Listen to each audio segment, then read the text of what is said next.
Hello bhaijaan welcome to my YouTube channel Hamidul bhaijaan. আমি পানীৰ bottle লগত লৈ আপোনালোকক স্বাগতম জনাইছোঁ। তো মোৰ হাতত পানীৰ বটল কিয় আজি পানীক লৈ দুটা কথা ক'ব বিচাৰিছোঁ। আপোনালোকে মনোযোগেৰে শুনিব, ভিডিঅ'টো স্কিপ নকৰিব, ভালকৈ চাব। ওকে, তো পানী আমি সবাই খাওঁ, পানী নহ'লে জীয়াই থাকিব নোৱাৰিম। তো পানী আমাৰ জীৱন। তো পানীক লৈ দুটা কথা, মানে এক নম্বৰ কথা হ'ল আমি পানী গাঁৱলীয়া দোকান বা গাঁৱত যদি কিনি খাওঁ কিমান টকা ল'ব সবাই জানে, মাত্ৰ 10 টকা। আর এই পানী বটলটা যদি আমি জার্নি করার সময় খাও বাসত বা ট্রেনত, এই পানী বটল লয় আমার পৰা কিমান বছৰ পৰা 15 টকা, তাৰপৰ আমি কিনি খাওঁ।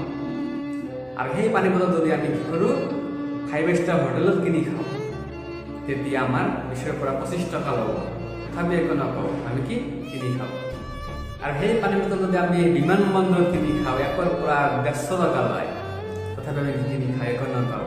তো চাওক পানীৰ পৰা কি শিকিলে, পানী আছিল গাঁৱলীয়া দোকানত, গাঁৱলীয়া বজাৰত 10 টকা হৈ গ'ল, জাৰ্ণিৰ সময়ত 15 টকা হৈ গ'ল, আৰু কি 5 স্টাৰ হোটেল 20 পৰা 25 টকা হৈ গ'ল, আৰু কি হ'ল বিমানবন্দৰত হৈ গ'ল 1 পৰা 150 টকা। তাৰ ভেলু বঢ়াইছে। পানী গাঁৱত আছিল, গাঁৱৰ পৰা বাহিৰত ওলাইছে, তাৰ কি ভেলু বঢ়াইছে, দাম বঢ়াইছে, তাৰ স্থান পৰিৱৰ্তন, জাগা পৰিৱৰ্তন কৰি তাৰ কাৰণে তাৰ কি ভেলু বাঢ়িছে। আপুনি আপোনাৰ জীৱনত আপোনাৰ লক্ষ্য পৰিৱৰ্তন কৰিবলৈ হ'লে আপোনাৰ জাগা চেঞ্জ কৰিব লাগিব, আপোনাৰ ভেলু চেঞ্জ বঢ়াই যাব লাগিব। আপোনাৰ ভেলু বঢ়াবলৈ হ'লে আপোনাৰ জাগা পৰিৱৰ্তন কৰক। আপুনি য'ত আছে সঠিক জাগাত নহয়, আপুনি জাগা চেঞ্জ কৰক, আপোনাৰ ভেলু এনেই বাঢ়িব।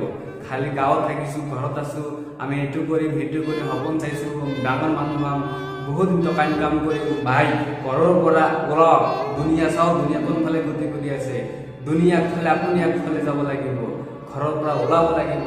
তেনেহ'লে সেই পানীৰ নিচিনা আপোনাৰ ভেলু বাঢ়ি যাব। পানীৰ নিচিনা ভেলু বঢ়াই গ'লে আপোনাৰ নিজকে জাগা চেঞ্জ কৰিব লাগিব। আৰু যদি আপোনালোকে সঠিক জাগাত আছে তেতিয়াহ'লে গুড, ভাল জাগাতে আছে, টেনশ্যন কৰিব নালাগে। যদি সঠিক জাগাত আজিলৈকে বাছি ল'ব পৰা নাই, সঠিক জাগা আজিলৈকে নাই আপোনালোকে, তেনেহ'লে আপুনি আজিৰ পৰা ঠান লওক। আজি কওক যে আমি আজিৰ পৰাই মই জীৱন লক্ষ্য ছেট কৰি লৈছোঁ, মই আজি লক্ষ্য পঞ্চিব লাগিব। তেনেহ'লে পানীৰ বটলৰ নিচিনা আপোনাৰ জাগা চেঞ্জ কৰিব লাগিব, নহ'লে আপোনাৰ সময় নাই। আৰু খালি নিজৰ দোষ দি লাভ নাই, সকলোক দোষ দি লাভ নাই। মোৰ দেউতাৰ নাই, মোৰ নিজৰ নাই, মোৰ গাঁৱৰ কি ক'ব, মানুহ কি ক'ব, মই এইটো কৰিব নোৱাৰিম, মোৰ দ্বাৰা অসম্ভৱ, এইবিলাক ক'ব নালাগে। মানুহ এনে এটা কাম কৰিব নোৱাৰে যে মোৰ দ্বাৰা নহ'ব, এনেকুৱা কাম মানুহে অসম্ভৱ কাম সম্ভৱ কৰে মানুহৰ কাম। তো আপুনি কি কৰিব, আজিৰ পৰা যিয়ে লক্ষ্য যে ছেট কৰা নাই, পানীৰ নিচিনা ভেলু বঢ়াব লাগিব। লক্ষ্য ছেট কৰি লওক যে আজি মই য'ত আছোঁ সেই জেগাটো আমাৰ যদি বেয়া হয়, নিজৰ ভাল লগা নাই, চেঞ্জ কৰক, জেগা চেঞ্জ কৰক, আপোনাৰ লাইফ ছাকচেছ হৈ যাব। তো আজি আমি পানী বটলৰ পৰা এইখিনি শিকিলোঁ। Okay, bye bye.